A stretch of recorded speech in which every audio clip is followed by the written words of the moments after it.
शांत रहना थोड़ा। दर्शकों नमस्कार। ग्वालियर डायरी के इस अंक में मैं अमित श्रीवास्तव आपका हार्दिक स्वागत करता हूं। आज हमारे बीच में उपस्थित एक ऐसी शख्सियत जिनका नाम है हेमंत त्रिवेदी जी, जो कि स्पर्श चिकित्सक है। आज हम इनसे जानना चाहेंगे कि स्पर्श चिकित्सा ये क्या होती है, कैसे होती है और इससे हम किस तरह ठीक हो सकते हैं, क्योंकि स्पर्श चिकित्सा हमारी पुराने युग की पुरानी चिकित्सा है और इसके माध्यम से भी हम अपने आप को स्वस्थ और सुंदर बना सकते हैं। तो आइए मिलते हैं हेमंत जी से और जानते हैं स्पर्श चिकित्सा के बारे में। हेमंत जी, सबसे पहले दूरदर्शन में आपका हार्दिक स्वागत। नमस्ते नमस्ते। हेमंत जी, सबसे पहले हम जानना चाहेंगे आपसे कि स्पर्श चिकित्सा ये क्या है, क्योंकि अभी तक इसका नाम काफी कम लोगों ने सुना होगा, कई लोगों ने इसे जाना भी नहीं होगा। तो सबसे पहले हमें आप स्पर्श चिकित्सा के बारे में बताएं कि ये क्या है। जी जी अमित, स्पर्श चिकित्सा भारत की बहुत प्राचीन पद्धति है। वैकल्पिक टाइप से इसका प्रयोग प्राचीन काल से होता रहा।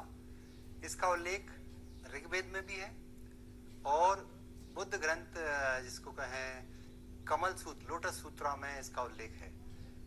जब एलोपैथी, आयुर्वेद या और चिकित्साएं, यूनानी जो भी पद्धतियां हैं वो सक्रिय नहीं थी, तब इस पद्धति के द्वारा प्रयोग किए जाते थे, उपचार किए जाते थे और स्वयं व्यक्ति खुद अपने आप का उपचार करता था और अपने परिजनों का उपचार करता था। अपने अंदर की प्राण ऊर्जा को संतुलित करके दूसरे व्यक्ति की प्राण ऊर्जा को संतुलन करना, ये स्पर्श चिकित्सा है। इसका सर क्या कार्य होता है और ये किस किस चीज में हमको लाभ देती है, इसके बारे में हम आपसे जानना चाहेंगे। जी, स्पर्श चिकित्सा अपने अंदर के जो प्राण ऊर्जा है उसका स्तर बढ़ाने की एक प्रक्रिया है और ये अधिकतर सभी बीमारियों पर काम करती है। अगर कोई बीमारी ज्यादा क्रॉनिक है, लंबे समय से है, तो उसमें भी लाभ होता है, उसके भी एक अच्छे परिणाम देखे गए हैं और पूरे विश्व में ये पद्धति आज बड़े स्तर से फल फूल रही है। भारत में भी कई बड़े महानगरों में रेकी चैम्बर बनाए गए हैं। हर हॉस्पिटल में, नर्सिंग होम में स्पर्श चिकित्सा की व्यवस्था की गई है। वहाँ पे भी स्पर्श चिकित्सक लोगों को होलिस्टिक हेल्थ, समग्र स्वास्थ्य की सुविधाएं प्रदान कर रहे हैं। इसी तरह सर हेमंत जी, हम आपसे भी जानना चाहेंगे कि स्पर्श चिकित्सा, हमने सुना है कि ये बड़ी प्राचीन युग की चिकित्सा है, तो प्राचीन युग से इसका नाम चला आ रहा है, तो इसके बारे में थोड़ा सा, प्राचीन युग में ये इसकी कैसे शुरुआत हुई और प्राचीन युग से इसका स्पर्श चिकित्सा का किस तरह रोल अदा हो रहा है हमारे समाज में, तो थोड़ा इसके बारे में भी आप हमारे दर्शकों को जी जरा डिटेल में बताएं। जी, ऋग्वेद में वैदिक ऋषि परमात्मा से आह्वान कर रहे हैं कि हे परमात्मा, मेरे हाथों को ऐसी शक्ति प्रदान करे, अगर मैं किसी के लिए, भले के लिए हाथ उठा दूं तो उसका कल्याण हो। तो ये जो हाथ उठाकर किसी को आशीष देना, प्रार्थना करना, ये सब स्पर्श चिकित्सा के ही भाग हैं। जैसे हमारे पालक माता पिता हमें, जब हम उनके सामने प्रणाम करते हैं तो वो हमें आशीर्वाद देते हैं। उनके आशीर्वाद का प्रतिफलन ये होता है हमारे जीवन में हर प्रकार की समृद्धि, चाहे वो शारीरिक स्वास्थ्य हो, मानसिक स्वास्थ्य हो और विभिन्न तरह की, जिसको कहें आर्थिक समृद्धि, भी इस पद्धति के द्वारा व्यक्ति स्वयं को इसको अपनाकर अपने जीवन में इसकी उन्नति देख सकते हैं। जैसा कि हम देखते हैं कि कई बार लोग आशीर्वाद देते हैं या हाथ रख देते हैं, तो एक हमारे अंदर अपने आप ही एक मॉरल हिम्मत बढ़ जाती है कि अब हम जाएंगे तो यहाँ सफल हो सकते हैं या हम कुछ अच्छा कर सकते हैं। इसी तरह की ये चिकित्सा पद्धति होती है। जी, इसमें क्या है, स्वयं के भीतर की जो नकारात्मकता है, अगर किसी के हमें आशीष मिल रहे हैं तो अपने अंदर की नकारात्मकता की हीलिंग होती है, उपचार हो जाता है। और ये नकारात्मकता की हीलिंग हमारे शरीर में, जिसको कहें एनर्जी चैनल्स हैं, एनर्जी चैनल्स, जिसमें 7 चक्रों का उल्लेख है योग में। ऐसे ही 7 चक्रों के अलावा शरीर के विभिन्न भागों में एनर्जी के कुछ ऐसे केंद्र हैं जिन केंद्रों पर अपने हाथों को स्थापित करके हम स्वयं को पहले हील कर लेते हैं, और जब हील करने की ये शक्ति हम स्वयं में, अब जब विश्वास बढ़ जाता है कि हम करने लगे, तो दूसरे के लिए इतना कर सकते हैं कि मतलब तत्काल उसको उसका फल मिले। ऐसे कई ऐसे, जैसे दर्द हो रहा है, तो दर्द में भी मैंने कई बार प्रयोग करके देखे कि जब किसी को दर्द है, सिर में दर्द है, और हमने स्पर्श चिकित्सा, जैसे पुरुष को जब देता है तो टच करके भी दे सकते हैं शरीर के भाग से।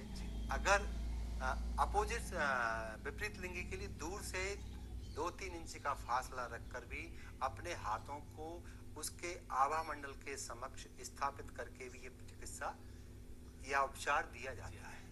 अभी आपने जैसे बताया कि ये 7 चक्र होते हैं, तो ये सातों चक्र के बारे में भी हम जानना चाहेंगे कि ये 7 चक्र कौन से होते हैं और किस तरह ये अपनी स्पर्श चिकित्सा में काम करते हैं। जी, 7 चक्र जिस प्रकार अपन इंद्रधनुष में 7 रंग देखते हैं, ऐसे ही हमारे शरीर में, जिसको हम कहें स्पाइनल कॉर्ड, जो हम पे अगर भौतिक शरीर में महसूस हो रहा है, लेकिन भौतिक शरीर के अंदर एक अंदर का जो स्थल है जिसको कहें ऊर्जा शरीर के ये केंद्र हैं 7 चक्र। तो जैसे नीचे से ये केंद्र मूलाधार, स्वादिष्ठान, मणिपुर, अनाहत, विशुद्ध, आज्ञा और सहस्रार, ये 7 चक्र हैं। और इन 7 चक्रों पर एनर्जी का अगर असंतुलन होता है तो शरीर में कोई ना कोई व्याधि उत्पन्न होती है। और इस स्पर्श चिकित्सा के द्वारा इन्हीं चक्रों पर ऊर्जा का संतुलन स्थापित करते हैं, और वही प्राण ऊर्जा का संतुलन जिसकी वजह से शरीर में कोई व्याधि उत्पन्न हो रही है, उसको संतुलन करने से स्वतः ही जो सूक्ष्म शरीर से ये रोग हटते हैं और फिर भौतिक शरीर पर भी इसका प्रभाव आ जाता है।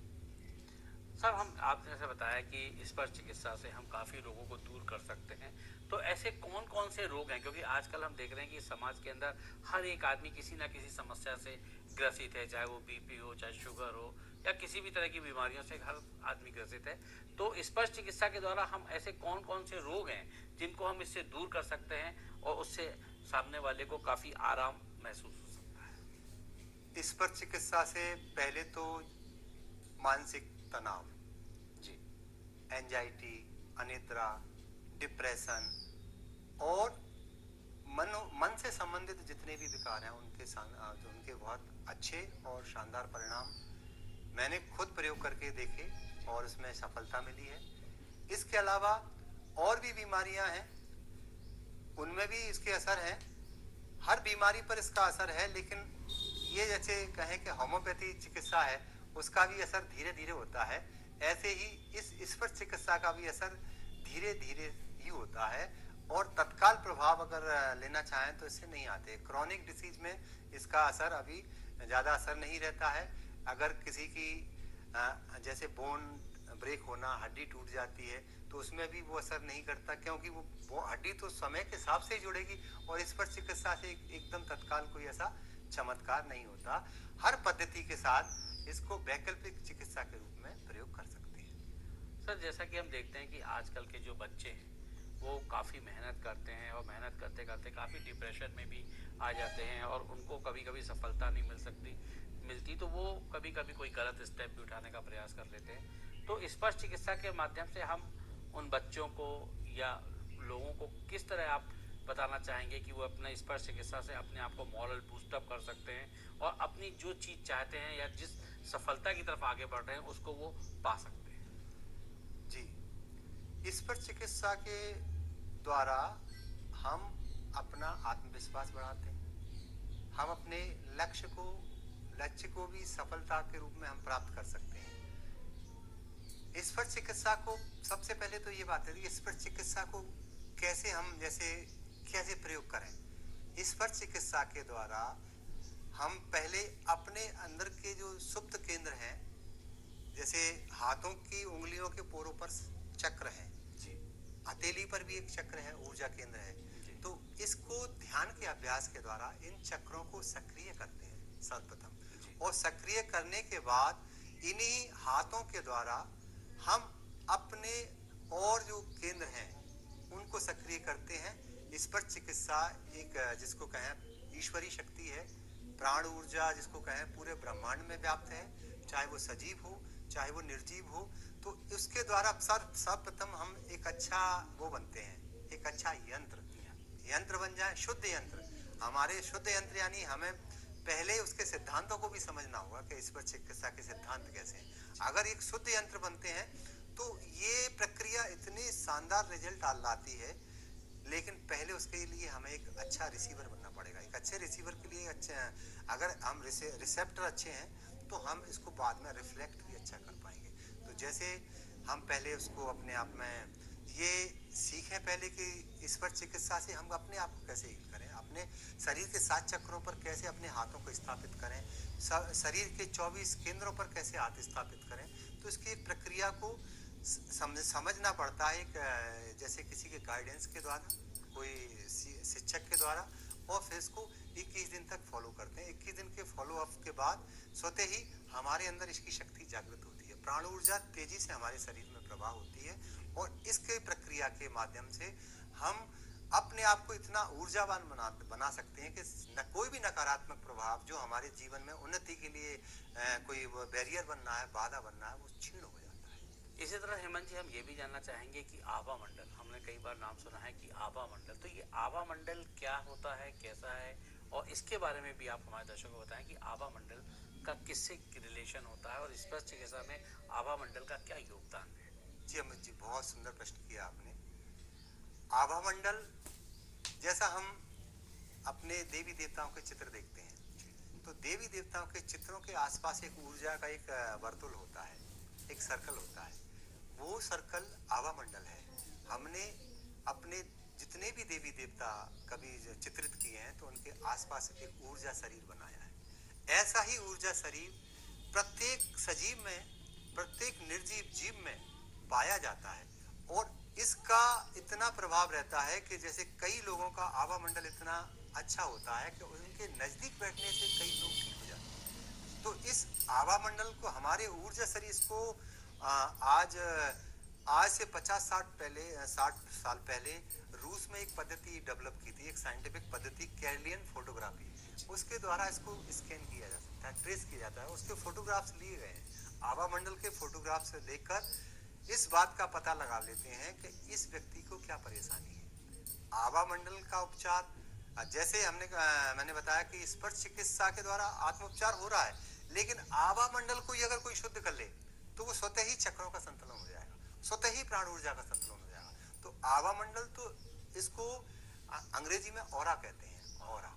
तो इस ऑरा को अगर कोई उपचार कर लेता है, इसको ऑरा को अगर शुद्ध कर लेता है, जैसे हम सुबह रोज नित्य अपने घर की साफ सफाई करते हैं, ऐसे ही अपने इस आभा मंडल की अगर शुद्धिकरण रोज किया जाए तो शरीर में किसी प्रकार की नकारात्मकता और किसी प्रकार का, चाहे वो मानसिक रोग हो चाहे वो शारीरिक रोग हो, कोई रह नहीं सकता। जैसे कि आजकल की जो जिंदगी है जिसमें पूरा साइंस की तरफ लोग भाग रहे हैं और आध्यात्म छोड़ करके आधुनिक युग की तरफ भाग रहे हैं, तो अगर वो इस तरह की आभा मंडल और ऑरा को अगर ग्रहण करेंगे तो कहीं ना कहीं उनको शांति भी मिलेगी और वो सफलता की सीढ़ी भी चढ़ सकते हैं। अभी तक आपने देखा हो कि आज के जो वर्तमान संदर्भ में इतने सारे मोटिवेटर और इतने अच्छे स्पीकर या योगा ट्रेनर, मेडिटेशन एक्सपर्ट, ये आप लोगों को ज़्यादा से ज़्यादा लोग एनर्जी बूस्टर के रूप में काम कर रहे हैं, और ज़्यादातर समाज में इसका प्रचार प्रसार बढ़ रहा है।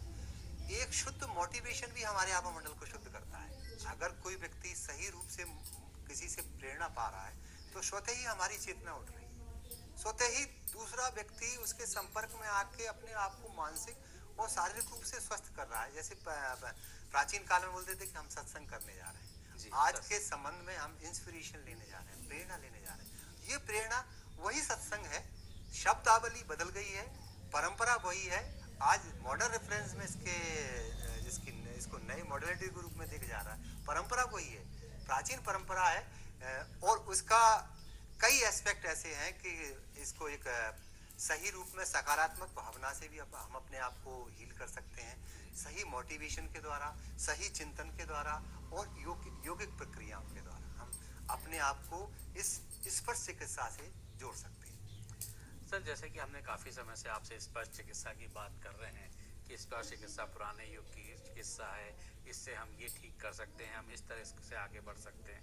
हम ये भी जानना चाहेंगे कि इसकी खोज कैसे हुई, किस तरह स्पर्श चिकित्सा को सामने लाया गया, क्योंकि हमने एलोपैथिक, होम्योपैथिक और आयुर्वेदिक तो सुना था, लेकिन स्पर्श चिकित्सा किस तरह आगे आई और इसकी खोज किसने की और कैसे समाज में सामने आई है, इसके बारे में भी हम आपसे जानना चाहिए। बहुत सुंदर प्रश्न है अमित जी। स्पर्श चिकित्सा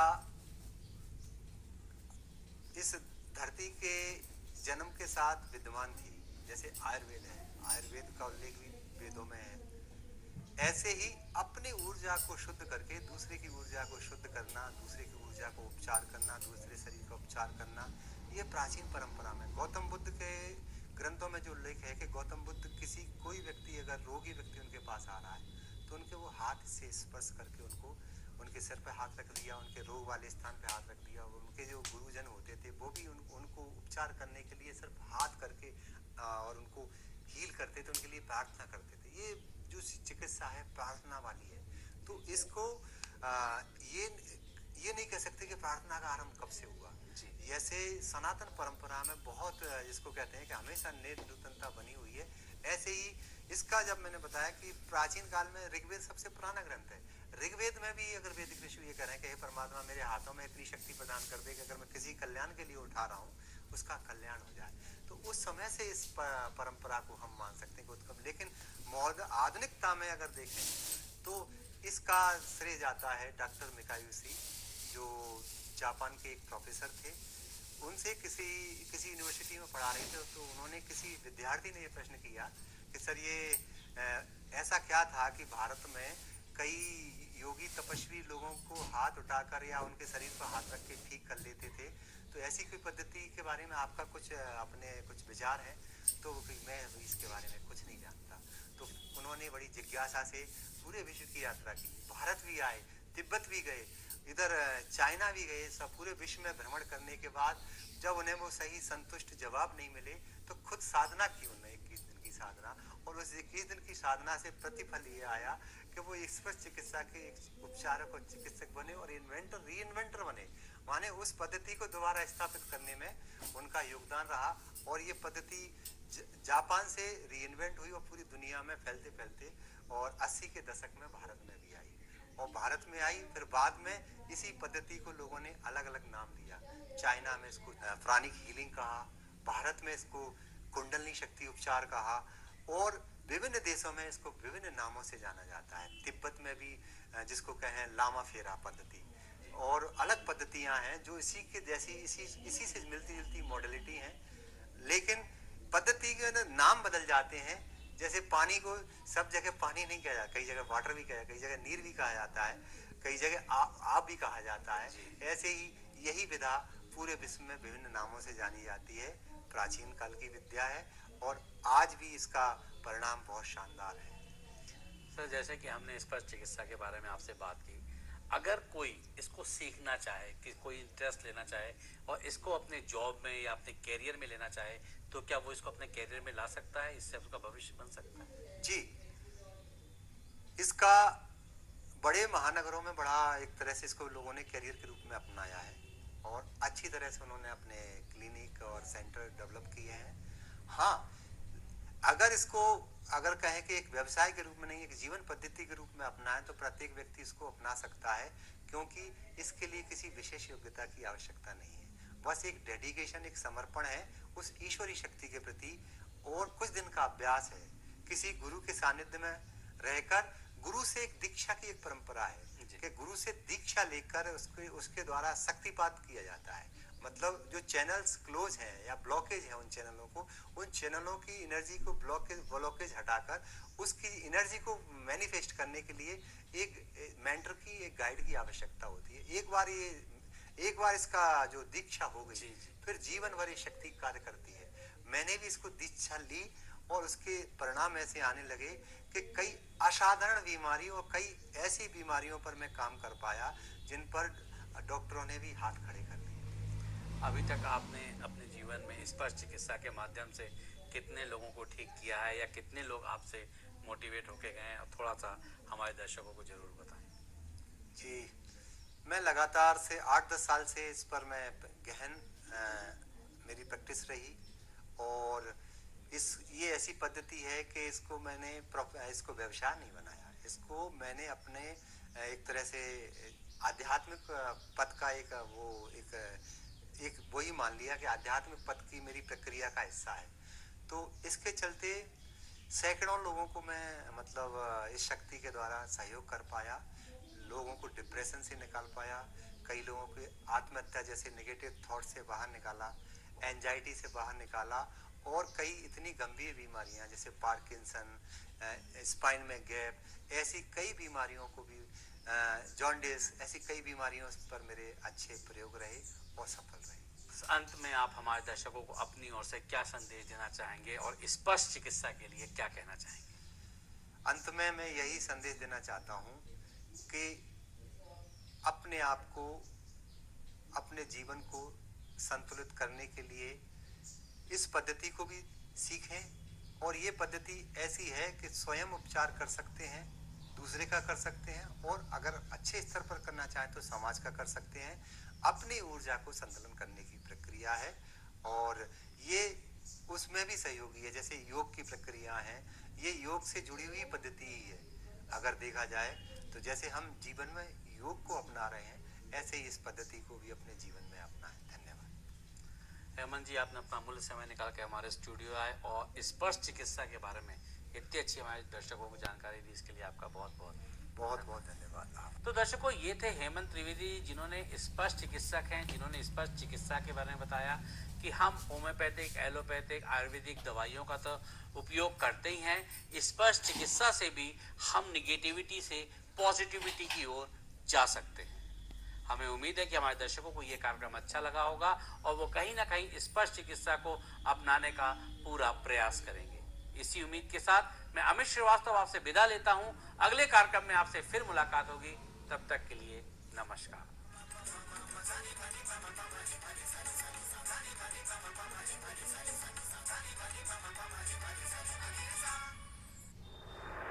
मन की बात